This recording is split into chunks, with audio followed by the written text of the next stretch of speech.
सगळ्या महिला शिक्षिकांना आणि विद्यार्थी मैत्रिणींना माझ्याकडून महिला दिनाच्या खूप खूप शुभेच्छा. मी तुम्हाला म्हणून दाखवते ज्या तुमच्यासाठी प्रेरणा ठरू शकतात.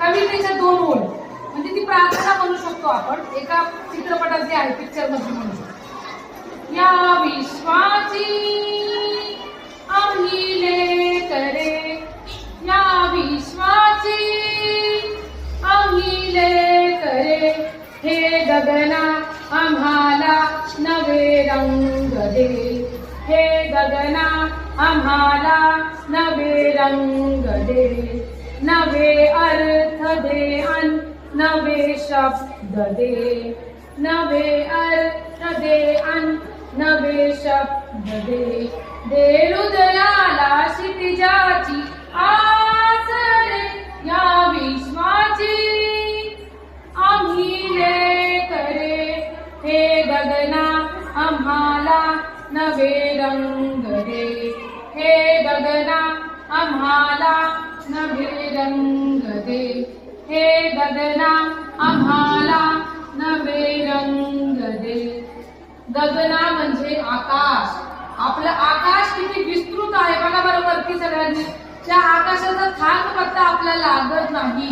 त्याप्रमाणे आपलं व्यक्तिमत्व असं विस्तृत असलं पाहिजे की कोणाला त्या व्यक्तिमत्वाचा थांगपत्ता लागता कामा नये.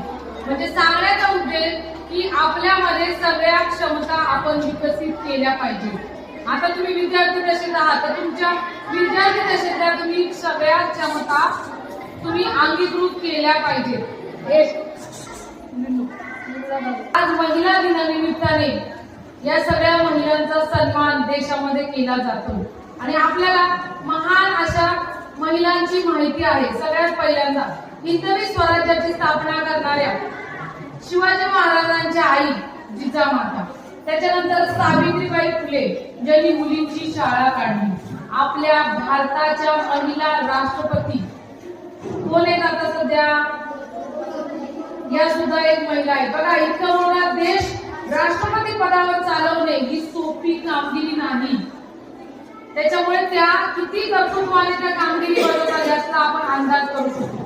आणि आपल्या भारताच्या पहिल्या महिला डॉक्टर होत्या ज्यांचं नाव तुम्हाला कदाचित माहित असेल, डॉक्टर आनंदीबाई जोशी.